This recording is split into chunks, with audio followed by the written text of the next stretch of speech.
할렐루야. 우리 옆 사람에게 하나님 말씀은 반드시 이루어집니다. 인사 한번 하겠습니다.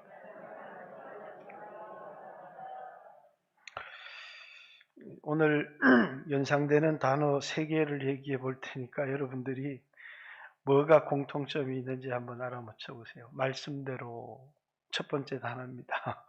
여러분들이 아는지 모르겠지만 적자생존. 그게 무슨 말인지 아시죠? 적자생존. 또 하나 해볼까요? 만류인력. 공통점이 뭐예요? 예? 사과. 센스는 있는데 그건 아니에요. 법칙이라는 거예요. 법칙. 만류인력의 법칙. 적자생존의 법칙. 말씀대로 누구에게나 적용되는 영적 법칙이에요. 영적인 세계에도 원리, 법칙이 있고 자연적인 세계에도 법칙이 있어요. 법칙. 그런데 이제 적자생존이라고 하는 이 법칙은 뭐냐면 이제 동물이나 생물, 이런 식물이 환경에 적응하는 종만 살아남는다는 거예요. 다시 말해서 환경에 적응하지 못하는 종은 멸종하고 공룡이 지구의 환경이 바뀌었는데 그 환경에 적응하지 못했기 때문에 멸종했다는 거예요. 스펜서라는 사람이 주장했는데 이 적자생존의 법칙은 이제 다윈의 종의 기원이라는 책에 기록이 되면서 이 자연계에 존재했던 법칙인데 그 법칙을 발견한 거예요. 그죠? 분명히 존재합니다. 그리고 이 법칙대로 되어져요. 어쩌면 되고 어쩌면 안 되는 게 아니라 이 법칙은 이루어진다는 거예요. 코로나 바이러스가 이제 알파가 등장을 했을 때 이제 코비드 이제 처음 변종이 일어날 때 알파벳 순자를 따라 알파 이렇게 이제 이것이 변종들이 나타나면서 어떤 변종이 나타날 건가? 아마 전파력이 강해지면서 치사율이 낮아지는 변종이 등장할 거다. 왜? 이 바이러스가 사람의 몸에 침투해서 사람을 다 죽여버리면 바이러스도 죽거든요. 바이러스가 살려고 하면 사람을 죽이면 안 되고 공존을 해야 되는 거예요. 그런데 갑자기 델타가 등장을 해서 감염학자들이 충격을 받은 거예요. 왜? 전파력도 강해지는데 치사율도 강해지는 거예요. 그래서 이거는 적자생존의 법칙에 안 맞다는 거죠. 왜? 바이러스가 사람을 다 죽여버리면 바이러스도 생존할 수 없기 때문이에요. 그래서 많은 감염학자들을 당황하게 한 것이 델타예요. 그런데 이제 오미크론이 등장했습니다. 이 오미크론을 연구해 보니까 뭐라고? 델타보다도 전파력이 굉장히 강한데 치사율이 확 떨어져요. 왜? 다 죽여버리면 바이러스 자체가 생존할 수가 없기 때문이에요. 지금은 뭐가 등장했어요? 오미크론보다 더 강력한 스텔스 오미크론이 등장했어요. 덴마크에서 이틀 만에 폭증을 해서 난리가 났죠. 그죠? 그런데 이제 이것이 전파력은 오미크론보다 더 강력한데 이제 치사율이 얼마가 될까? 이것은 아직 나오지 않았지만 어쨌든 이 바이러스조차도 생존하기 위해서 사람을 다 죽여버리는 것이 아니라 치사율을 낮추고 전파력을 강하게 하는 바이러스가 왜 등장하느냐? 처음에 그렇게 우리에게 강력했던 알파는 어디 갔는지 대한민국에서도 델타가 확 줄기 시작했어요. 이게 어디로 가는지. 얼마 지나지 않으면 델타는 멸종할 겁니다. 왜? 적자 생존의 법칙에 따라서 환경에 적응하지 못하기 때문이죠. 이런 것을 적자생존의 법칙 이렇게 얘기해요. 자연계에 존재하는 법칙이죠. 그렇듯이 영적으로도 법칙이 존재해요. 영적인 법칙을 아는 게 믿음인데, 이제 여러분이 잘 아는 것처럼 나를 위하여 목숨을 잃으면 얻을 것이고 목숨을 구원코자 하면 잃어버리게 될 것이다. 아까 예배를 시작하면서 마태복음 16장 말씀을 읽었죠. 목숨을 구원코자 하면, 그래서 십자가 지지 않고 편하게 살고자 하면 결국 그 사람은 목숨을 잃게 될 것이고, 나를 위하여 목숨을 잃으면 옳게 될 것이다 라고 하는 것이 영적인 법칙이잖아요. 하나님을 가까이 하라, 그리하면 너희를 가까이 하시리라. 영적인 법칙이에요. 하나님 앞에 겸손하고 하나님 앞에 너희를 낮추라, 그러면 하나님이 너희를 높여주시리라. 영적인 법칙이에요. 자기를 높이는 자는 낮아지고 자기를 낮추는 자는 하나님이 그를 높여주실 것이다. 가장 중요한 건 뭡니까? 행한 대로 갚아줄 것이다. 내가 어떤 일을 행했든지 그것이 결국은, 우리가 사사기 1장에 보니까 아도니 베섹이라고 하는 사람이 내가 70명의 그 엄지손가락과 발가락을 잘랐더니 하나님이 내게 행하신 그대로 갚아주셨도다. 이 법칙이 뭐예요? 행한 대로 갚아주는 법칙.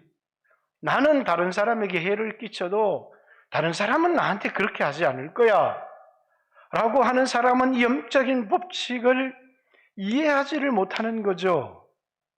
다윗이 기름 부음 받은 사울을 죽이지 않았어요. 왜? 자기도 기름 부음을 받은 자이기 때문에 내가 행한 대로 하나님이 나에게 갚아줄 것이다 라고 생각을 했기 때문에 뭡니까?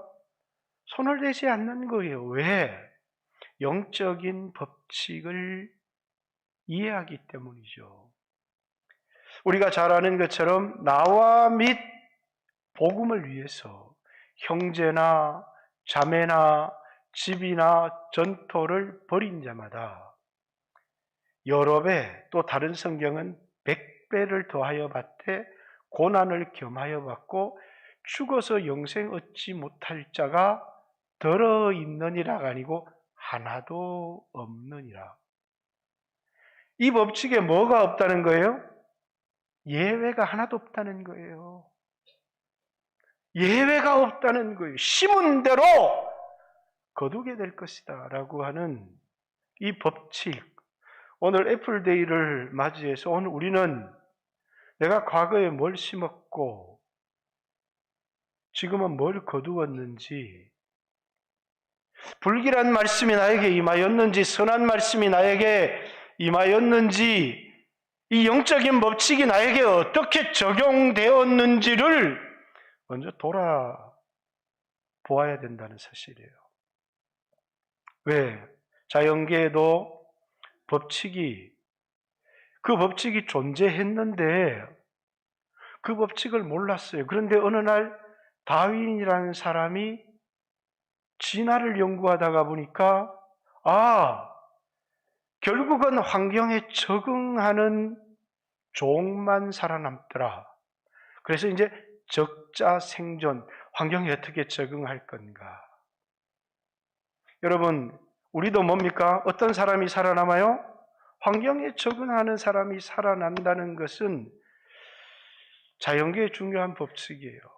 코로나가 터지니까 갑자기 교회에서 코로나 시대에 어떻게 목회를 해야 되느냐, 이 시대를 어떻게 교회가 적응해야 될 것인가에 관심을 가지기 시작했어요. 그래서 코로나 시대 목회 세미나를 가면 다 뭐냐면 가상 공간을 점령해야 된다. 이렇게. 우리는 지금까지 이 인터넷 공간, 이 가상 공간을 사단에게 다 내어주었는데 이 코로나 시대에는 가상 공간을 점령하는 교회가 이 시대를 살아남는 교회다. 이렇게. 그렇죠. 이거는 중요한 적자 생존의 법칙이에요. 근데 전 가상 공간도 우리가 해야 되지만 코로나 시대의 작년표가 믿음으로 하나님 말씀이 반드시 이루어진다는 것을 믿는 그 사람은 복이 있다. 코로나 시대는 믿음으로 라는 말씀은 말씀대로 된다는 거예요. 그래서 그냥 환경에 적응하는 것도 해야 되지만 우리에게 떡도 필요해요. 떡으로 살아가는 사람들은 세상 사람들인데 우리에게 떡이 필요 없다는 얘기가 아니에요. 우리에게 자연계에 있는 만류 인력의 법칙이든지 적자 생존의 법칙을 이해하는 건 굉장히 중요하잖아요. 그래서 교회도 코로나 시대에 적응하고 또 포스트 코로나 지난 이후에 교회는 어떻게 목회에 대응할 것인가에 대한 여러분들은 그런 걸 생각하지 않는지 모르지만 저는 깊이 고민합니다. 왜? 법칙이 있기 때문이에요. 근데 그것만이 아니라는 거예요. 교회는 말씀으로 살아간다는 거예요. 말씀으로. 떡으로 살아가고 환경에 적응하려고 하다가 말씀을 버리고 사명을 버리고 십자가를 버리면 교회는 사라진다는 거예요. 그래서 이 코로나 시대는 뭡니까? 믿음대로 또는 말씀대로 이것을 제가 여러분에게 끊임없이 강요한 이유는 뭐예요? 우리에게 떡이 필요해요. 그러나 떡으로만 살아가는 게 아니에요. 하나님 입에서 나오는 모든 말씀대로 살아가는 거예요. 자, 그리스도인 가정 또 교회 말씀대로 살아가지 못하는 교회는 다음 세대에 남을 수가 없어요. 말씀대로 살아가지 않는 가정은 그 다음 세대의 믿음을 전수할 수가 없어요. 그 끝이 난다는 거예요. 왜? 그것이 영적인 법칙이기 때문이에요. 하나님이 만들어 놓으신 중요한 영적인 법칙이다라는 사실을 이해해야 합니다. 그렇듯이 오늘 이 본문에는 이 사사기 시대의 가장 중요한 것은 그들이 뭘 받았어요? 약속을 받았어요. 그 약속은 반드시 이루어지게 되어 있어요. 그래서 그 약속을 믿고 말씀대로 살아갈 것인가 라는 것과 또 하나는 아니야 지금 우리 환경이 바뀌었잖아. 옛날에 그 광야에서 살아갈 때는 하나님 말씀에 순종하면 하늘이 열렸어. 만나도 떨어지고 반석을 치니까 거기서 막 생수도 나왔어. 그렇게 살았는데 가나안 땅에 들어오니까 뭡니까? 환경이 바뀌었어요. 농사를 어떻게 지을 거예요? 비는 언제 옵니까? 씨는 언제 뿌려야 돼요? 가나안 사람들 다 죽여버리면 이 가나안 땅에 어떻게 살아갈 거예요? 가나안 사람들은 이 가나안의 날씨와 환경과 적응을 통해서 살아남은 사람들이잖아요. 그러니까 뭐라고요? 정복할 것인가 타협하며 공존할 것인가라고 하는 문제가 그들 앞에 생긴 거예요. 첫째는 쫓아내지 못하였더라라는 말이 등장해요. 쫓아낼 수 있어요. 왜? 믿음이 있고 이 전쟁은 헤렘이라고 하는 성전이에요. 이 전쟁은 내가 가나안 사람들을 몰아내는 게 아니고 하나님이 나를 도구로 사용하셔서 가나안 사람들을 몰아내는 하나님의 전쟁이에요. 그런데 우리는 뭡니까? 내 전력과 상대방의 전력을 보면 싸울 수가 없어요. 왜? 내가 질 거니까. 그러나 이 전쟁은 하나님이 나를 도구로 사용하셔서 가나안의 죄를 진멸하는 헤렘이라고 하는 성전이라는 거예요. 다윗이 전쟁터에 나갔더니 이 골리앗이 막 나와서 이스라엘 백성들을 욕하는 것을 넘어서서 만군의 여호와의 이름을 욕을 하는 거예요. 그러니까 다윗이 막 분에 넘쳐서 내가 나가서 싸우겠다 이렇게 얘기를 하니까 전혀 싸울 수 있는 아이가 아니에요. 사울의 갑옷을 입혀보니까 옷이 맞지를 않아요. 칼을 주었더니 칼을 들지도 못해요. 근데 나가서 싸우겠다는 거예요. 다윗이 나가더니 이런 얘기를 해요. 너는 칼과 단창으로 내게 나왔지만 나는 만군의 여호와의 이름으로 이렇게 얘기합니다. 이 말은 뭘 얘기를 하느냐면 이 전쟁은 너와 나의 전쟁이 아니라 네가 만군의 여호와의 이름을 망령되이 일컬었기 때문에 이 전쟁은 하나님과 너와의 전쟁이라는 거예요. 나는 그 전쟁의 도구라는 거예요. 다윗이 이렇게 담대하게 나갈 수 있었던 이유가 뭐예요? 이 전쟁은 나와 너의 전쟁이 아니라 하나님과 너와의 전쟁이라는 거예요. 그러면서 뭐라고요? 나는 그 하나님의 도구라는 거예요. 이스라엘 백성이 이 전쟁이 성전이라는 것을 알았어요. 하나님의 전쟁. 그리고 그들은 도구였어요. 근데 철병거를 보기 시작해요. 그들을 보내신 하나님을 보는 것이 아니라 철병거를 보니까 쫓아내지 못한 게 아니라 전쟁하지 않았어요. 두 번째, 강성해져서 쫓아낼 수 있었어요. 그런데 쫓아내지 못하였더라는 말만 등장하는 것이 아니라 쫓아내지 아니하였더라 이런 말이 등장해요. 왜일까요? 공존해야 되기 때문에요. 이제 그들을 죽여버리거나 쫓아내버리면 이 가나안 땅에서 어떻게 생존하지? 라고 하는, 그래서 그들을 사역을 시키고 부역을 시키고 이 땅에 살아남는 정보들을 제공받기로 한 거예요. 그러면서 뭡니까? 그들과 언약도 맺고 그들과 결혼도 하고 그들과 정보를 주고받으면서 그들의 신에 대한 이야기도 듣게 된 거예요. 하나님의 말씀은 뭡니까?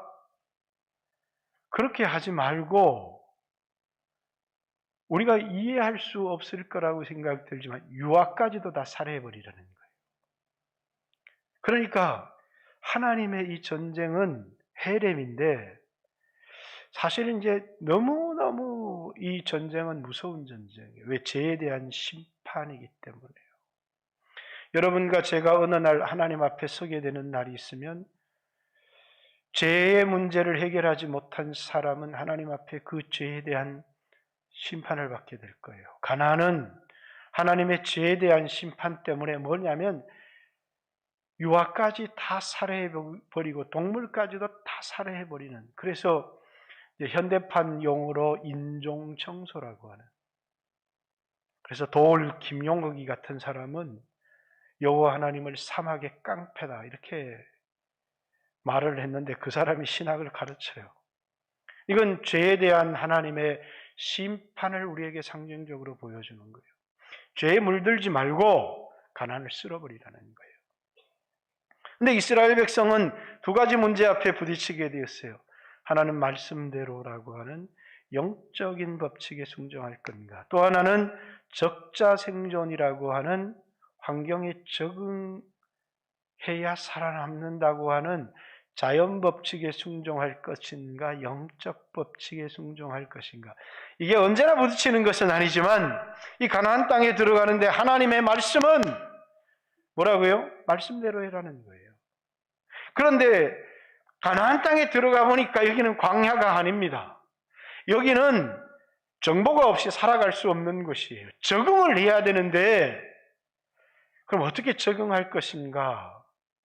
적응하기 위해서 말씀을 버릴 것인가? 말씀대로 순종하기 위해서 이게 적자생존의 법칙을 버려야 되는가 하는 갈등 속에 생겨요. 전쟁할 것인지 아니면 타협할 것인지 라고 하는 문제가 부딪히는 거예요. 여러분, 오늘 여러분들이 이 세상을 살아가면서 끊임없이 이 문제 속에 부딪히며 살아가는 거예요. 형편대로 살아갈 건가? 그 형편이 뭐예요? 현실에 적응하겠다는 거예요. 말씀대로 살아갈 건가? 그 말이 뭐예요? 믿음으로 살아가겠다는 거예요. 현실에 적응할 것인지 믿음으로 살아갈 것인지. 이 문제 앞에 초대교회 그리스도인들도 마주했어요. 그들을 향해서 하나님이 말씀하기 시작합니다. 살아남기 위하여서 살고자 하면 죽을 것이다. 그러나 죽기로 결심하면 살게 될 것이다 라고 하는 영적 법칙을 얘기하는 거예요. 말씀대로라고 하는 영적 법칙. 우리는 이 코로나 시대를 살아가면서 우리 교회가 영상도 하고 가상 공간에도 예배를 드리고 이렇게 하지만 때때로 우리는 살아가면서 말씀대로 살아갈 건지 아니면 형편대로 살아갈 것인지에 기로에 설 때가 너무 많아요. 지금 이스라엘 백성들은 환경이 바뀌었어요. 가나안 땅에 들어왔습니다. 새로운 환경에 적응을 해야 되는데 말씀대로 살아가려고 하니까 새로운 환경에 적응할 수 없어요. 새로운 환경에 적응을 하려고 하니까 말씀을 버려야 돼요. 자, 1장은 정복의 실패의 얘기예요? 정복의 성공의 얘기예요? 가나안 정복의 실패한 이야기들을 기록하고 있어요. 2장으로 넘어갑니다. 1장을 해석하는 키워드가 2장이에요. 봐라, 갈렙은 성공했지 않았느냐? 갈렙의 실패의 얘기를 여러분에게 하려고 합니다. 2장 1절.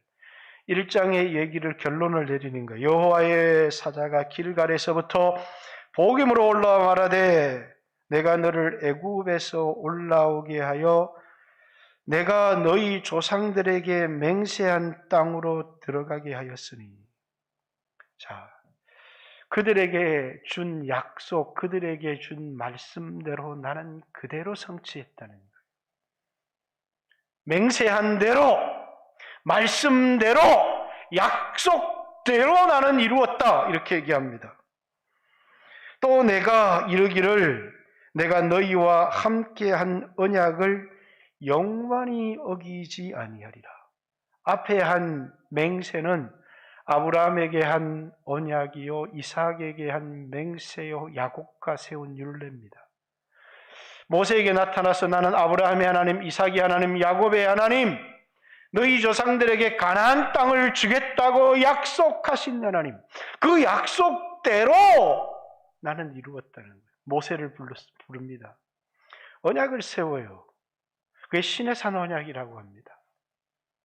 언약을 세워서 나는 너희 하나님이 되고 너희는 나의 백성이 되리라. 너희가 내 말에 순종하고 말씀대로 살면 땅을 얻게 될 것이고 그 땅에서 영원히 쫓겨나지 않을 것이다. 말씀대로 살면 가나안 땅을 영원히 얻게 된다는 거예요. 그러나 그 말씀을 버리게 되면 그 땅에서 얻었다고 할지라도 길지 못해서 쫓겨나게 될 것이라는 거예요. 자, 이게 언약의 내용입니다.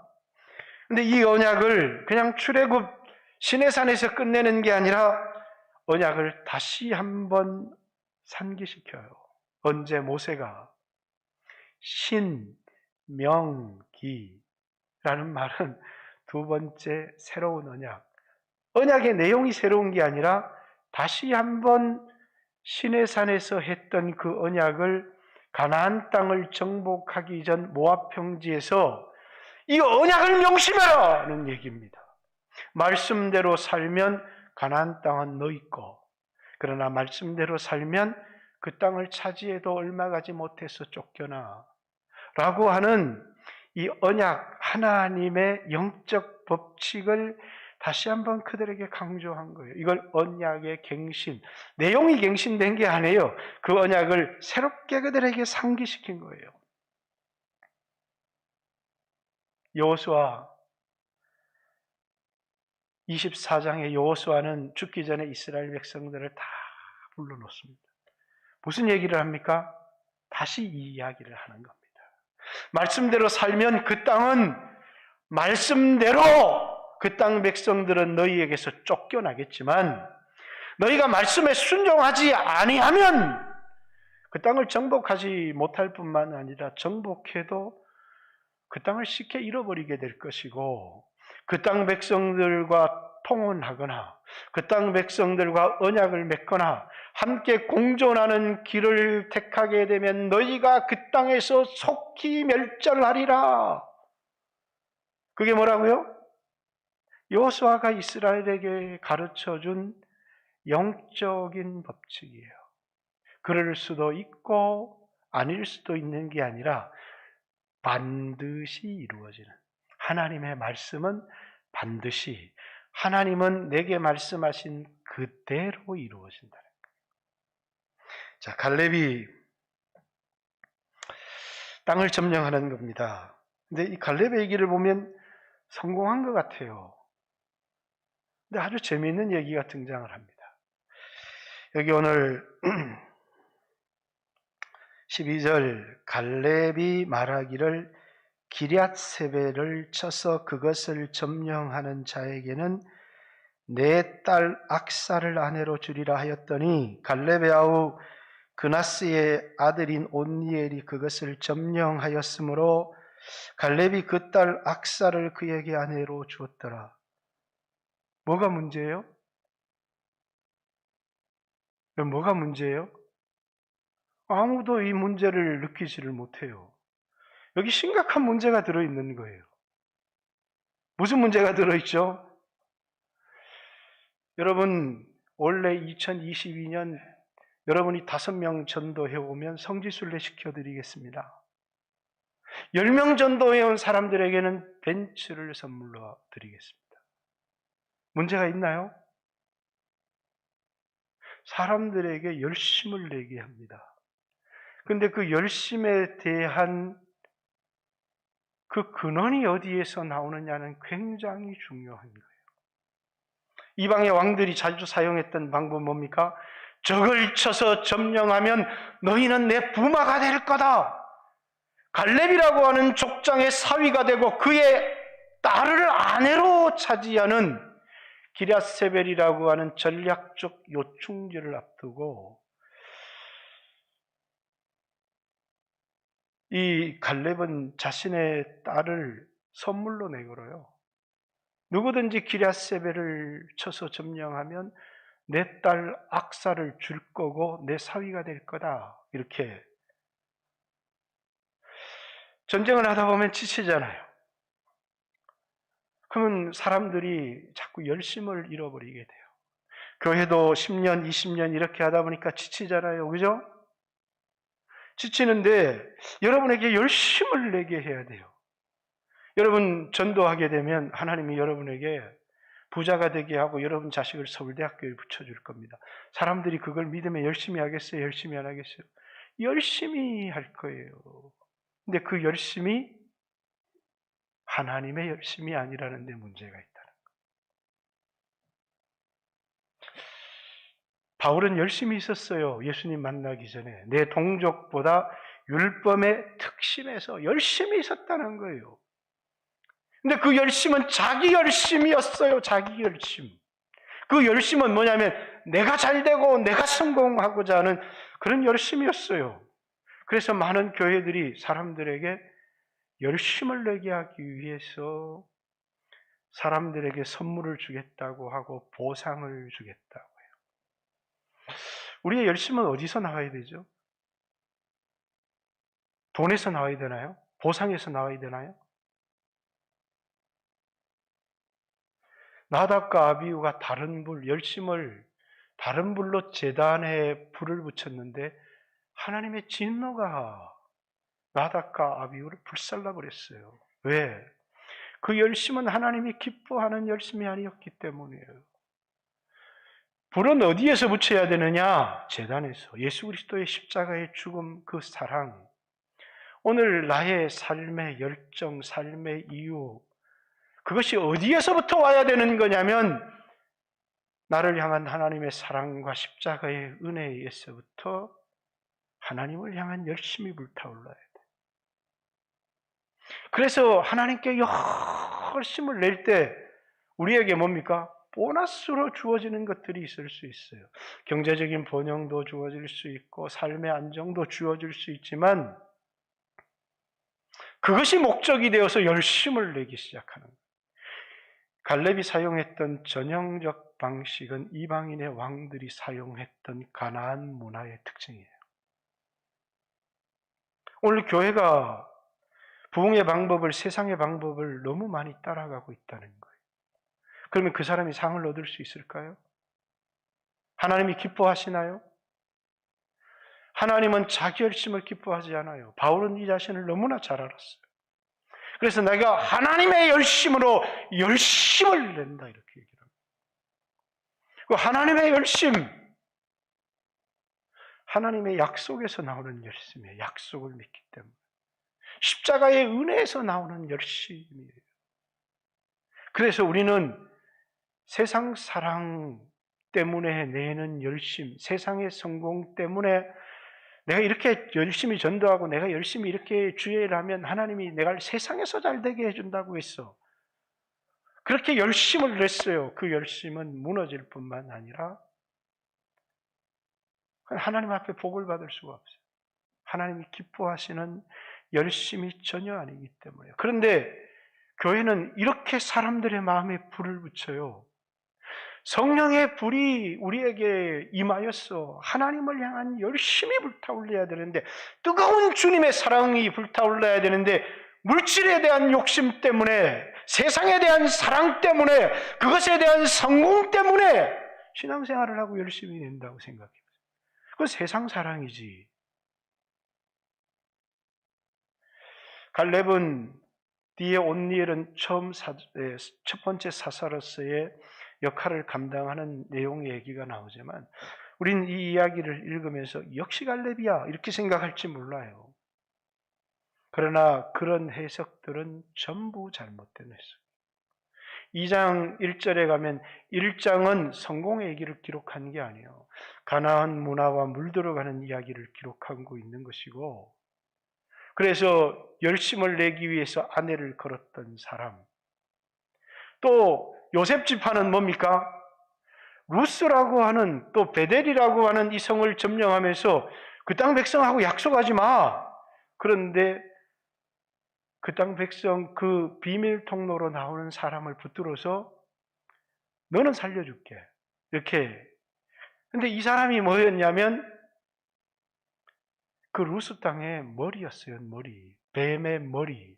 다 죽였는데 머리를 살려둔 거예요. 이 사람이 나가서 루스라고 하는 성을 건축해요. 무슨 의미가 있냐는 거예요. 그 이후에 지파들의 얘기가 쭉 나오는데 전부 다 뭡니까? 그들은 가나안 땅을 적응하기 위해서 말씀의 순종을 포기했던 사람들의 이야기를 기록하고 있는 겁니다. 적응할 건가? 순종할 건가? 여러분, 우리는 적응할 것인지, 이 세상에 적응해서 세상 사람들처럼 포스트 코로나 이후에 교회는 어떻게 가야 되느냐?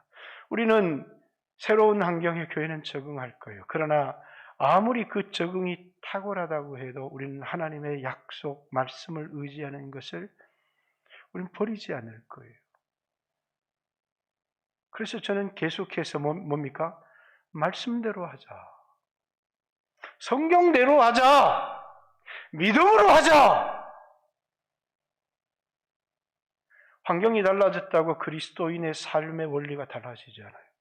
우리는 광야에서도 말씀으로 살았고, 우리는 가나안에서도 우리는 말씀으로 살고, 우리는 코로나 이전에도 말씀으로 살았고, 코로나 시대도 말씀으로 살아가고, 포스트 코로나 시대에도 우리는 역시 말씀으로 살아가요. 그렇다고 해서 우리에게 떡이 필요 없다거나 환경에 적응할 필요가 없다는 얘기를 하고 있지는 않아요. 우리에게 떡으로만 사는 것이 아니라는 얘기지. 우리에게 떡이 필요 없다는 얘기가 아니에요. 환경에 적응할 필요가 없다는 이야기가 아니에요. 그러나 떡보다 우리에게 우선하는 것이 있다는 거예요. 그게 말씀이라고 하는 거예요. 예수님이 40일 금식, 유다 광야에서 40일 금식하셨어요. 그 금식의 의미가 뭐예요? 금식하고 줄이신지라 마귀가 찾아왔어요. 이 돌로 떡덩어리를 만들어 먹어라. 너 떡이 필요하지 않냐? 너 지금 배고프잖아. 돈이 필요하잖아. 예수님 말씀이 사람이 떡으로만 사는 건 아니다. 떡도 필요한 줄 알아. 그러나 떡보다 우선하는 게 있지. 그것이 말씀으로 사는 거야. 그게 믿음이에요. 세상 사람들은 떡을 추구하며 살아가는 사람들이에요. 그들에게는 영적인 법칙이 적용되지 않아요. 그러나 여러분과 저에게는 뭡니까? 그들은 존재가 몸이고 육이에요. 그러나 우리는 존재가 몸이라고 하는 떡도 필요하지만 우리는 말씀을 먹어 영원히 살아가는 사람들이에요. 하나님의 관심은 우리 육체에 있는 것이 아니라 우리의 영혼이 잘 되는 것이에요. 내 영혼이 잘 되는 거지.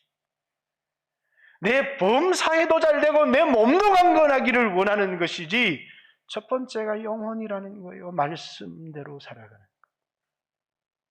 그런데 이스라엘 백성들이 그렇게 광야에서 훈련을 받고 모세의 율법대로 신명기의 하나님의 언약대로 여호수아대로 말씀대로 살아야 그 땅에서 장구하고 그래서 그 말씀을 뭐라고 했냐면 쉐마의 말씀이라고. 여러분 쉐마의 말씀 어제 청년들한테 물어보니까 아무도 대답을 못했어요. 쉐마의 말씀이 뭐예요? 쉐마라는 말은 들으라라는 말이에요. 들으라 이스라엘아. 그 다음에 뭐라고요?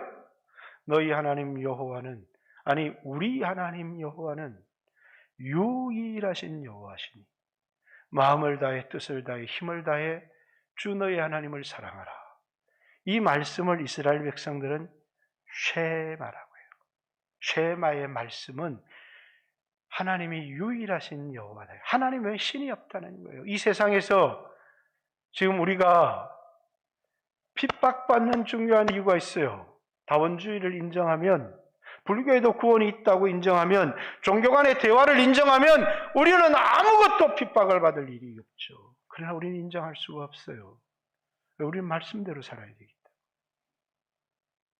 때문에. 우리가 믿고 있는 신과는 유일하신. 우리는 그렇기 때문에 그분을 마음을 다해 뜻을 다해 힘을 다해 사랑하는 건 뭐예요? 그 말씀에 순종하며 살아가는 거예요. 이 말을, 이 쉐마의 말을 이마에도 붙여라. 손목에도 매라. 집 입구에도 달고. 그래서 항상 이걸 기억해라. 너는 말씀에 순종하고 하나님을 사랑해야 내가 산다는 것을 기억하고 그걸 네 마음에 새겨라. 이 법칙을. 그리고 내 자녀에게 길을 갈 때도 가르치고 밥을 먹을 때도 가르치고 누울 때도 가르쳐서 내 자녀가 그것을 잊지 않도록 해라. 그렇게 살면 너희가 가나안 땅에 들어가서 파지 않은 샘물도 먹게 되고 심지 않은 나무의 과실도 먹게 되고 짓지 않는 집에서도 살게 되고 건축하지 않은 성읍에서도 살게 된다. 하나님의 은혜로 살게 된다. 만약에 너희가 이 말씀을 잊어버리고 그 땅 사람들과 왕래하고 그 땅의 신들을 섬기고 통혼하게 되면 너희는 분명히 알지니 너희 하나님 여호와는 질투하시는 여호와신즉 그 땅에서 너희 삶이 장구하지 못하리라. 땅은 하나님 거예요. 그런데 말씀대로 살면 너희가 그 땅에서 편안하게 은혜를 누리며 살아가. 그러나 말씀을 버리면 그 땅에서 쫓겨나게 된다라고 하는 이런 영적인 법칙들을 신명기 모세가 이스라엘 백성에게 끊임없이 강조하고 있는 거예요. 오늘 목회자가 여러분에게 이 영적인 법칙을 끊임없이 강조해도 우리는 우리의 몸이 이 현실에 적응하는데 너무 익숙해져 있습니다. 우리는 적자생존이라는 이론을 모를 때도 세상에 적응하며 살았어요. 그런데 뭐라고요? 믿음의 사람들은 적자생존이라고 하는 환경에 적응하는 종만 살아남을 수 있다라고 하는 이 법칙뿐만 아니라 하나님의 백성들에게는 말씀대로 살아야 하나님의 은혜로 승리할 수 있다라고 하는 이 영적인 법칙을 외면하지 말라는 거예요. 이 말씀대로라고 하는 영적인 법칙, 너희를 낮추면 하나님이 너희를 높여주리라고 하는 법칙, 하나님을 가까이 하면 하나님이 너희를 가까이 하리라는 법칙, 내게로 돌아오라 그리하면 내가 내게로 돌아가리라 라고 하는 이런 법칙들, 나를 위하여 목숨을 버리면 너희 목숨이 얻게 될 것이다 라고 하는, 나와 및 복음을 위해 형제나 자매나 집이나 전토를 벌인 자마다 100배를 더하여 받고 100배를 더하여 받되 핍박을 겸하여 받고 죽어서 영생 얻지 못할 자가 하나도 없다. 전부 다 뭘 얘기하는 거예요? 영적인 원리와 법칙들을 우리에게 얘기하는 것이라는 거예요. 심은 대로 거둔다라고 하는 법칙, 썩을 것을 심으면 썩을 것을 거두고 영생하도록 있는 것을 심으면 영생하도록. 그래서 썩을 양식을 위하여 일하지 말라는 거예요. 왜? 썩을 것을 거두기 때문이에요. 이 땅을 위하여 살아가는 삶을 얘기하는 것이죠. 그 말은 내 육체를 위하여 살지 말고 내 영혼을 위하여 살라는 거예요. 육체는 썩게 되고 영혼은 영원하기 때문이에요. 여러분, 이 법칙이 믿어지십니까? 여러분, 말하지 않아도 코로나 시대에 자영업하는 사람들은 생존이 굉장히 어려워졌어요. 물론 코로나 시대에도 장사가 잘 되는, 어떤 데가 잘 돼요? 며칠 전에 손님이 찾아왔어요. 우리 집사람이 오미크론 마산에 많이 들어온 거 알지? 밥을 먹으러 갈 수 없어요. 그런데 식사는 대접해야 돼요. 어디로 가야 돼요? 칸막이가 있는 데 가야죠. 칸막이 있는 식당을 찾아갔더니 그 방방마다 그 전기값이 많이 들어가서 보일러를 꺼놨다는 거예요.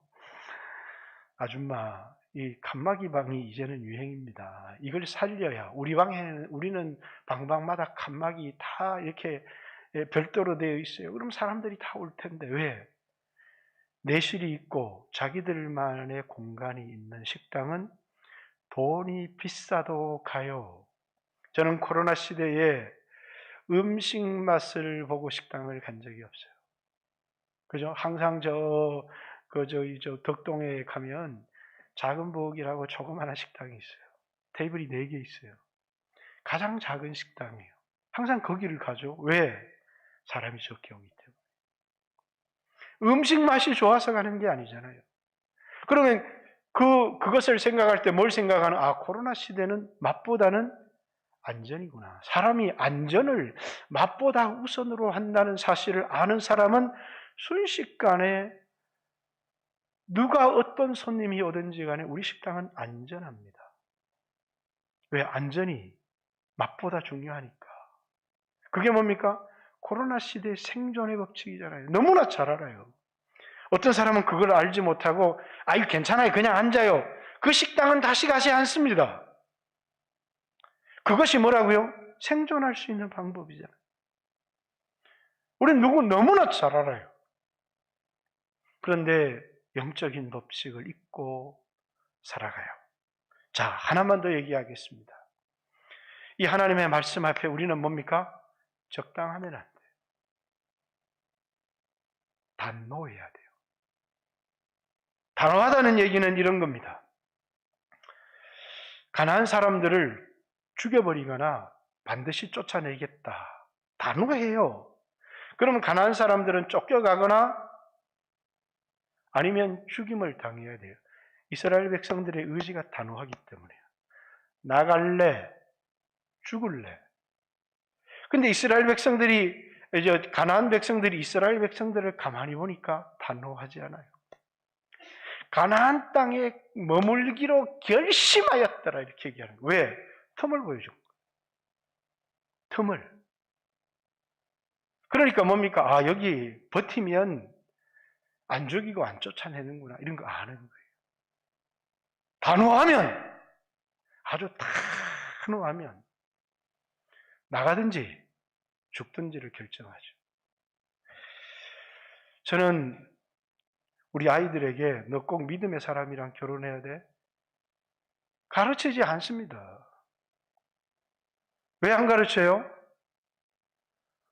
믿지 않는 사람하고 결혼하는 것 자체가 나와는 단절이라는 것을 가르치지 않아도 알아요. 근데 이런 건 가르치죠. 너 저 운전 보험이 안 되는 차는 절대 운전하지 마라. 왜? 운전할 소지가 너무 많거든요. 미안하면. 그건 절대 운전해서는 안 돼. 교회차라도. 보험이 안 되는 차는 위험해. 그러나 그 아들을 붙들고 너 믿지 않는 사람하고 결혼하면 안 돼. 아무리 예쁘고 사랑스러워도. 가르치지 않습니다.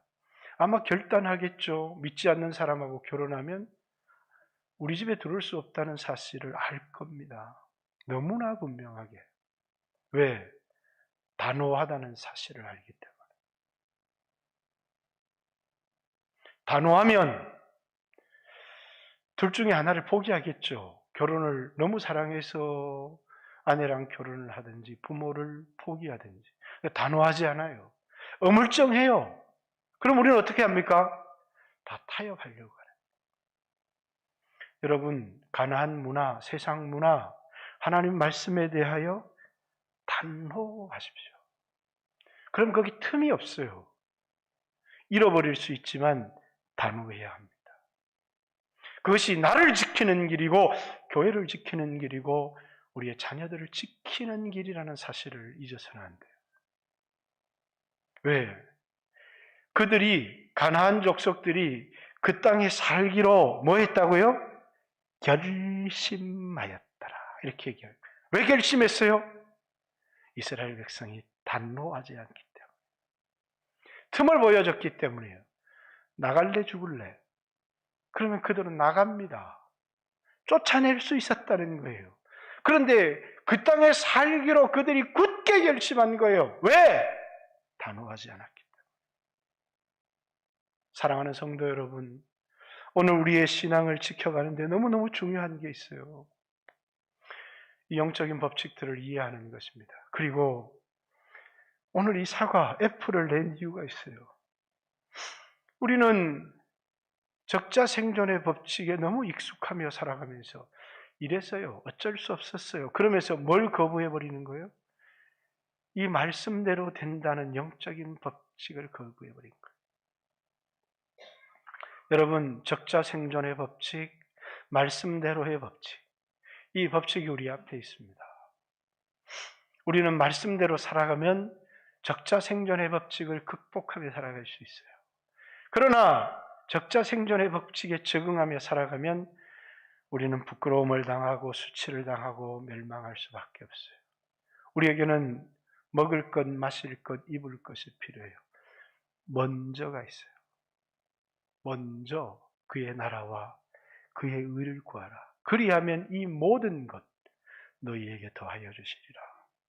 라는 하나님의 약속의 말씀을 기억하고 이 가나안 백성들이 세상에서의 삶, 이스라엘 백성이 가나안 땅에서의 삶을 실패한 중요한 이유, 적응 때문에 타협하다가 영적인 법칙을 멸시했기 때문이에요.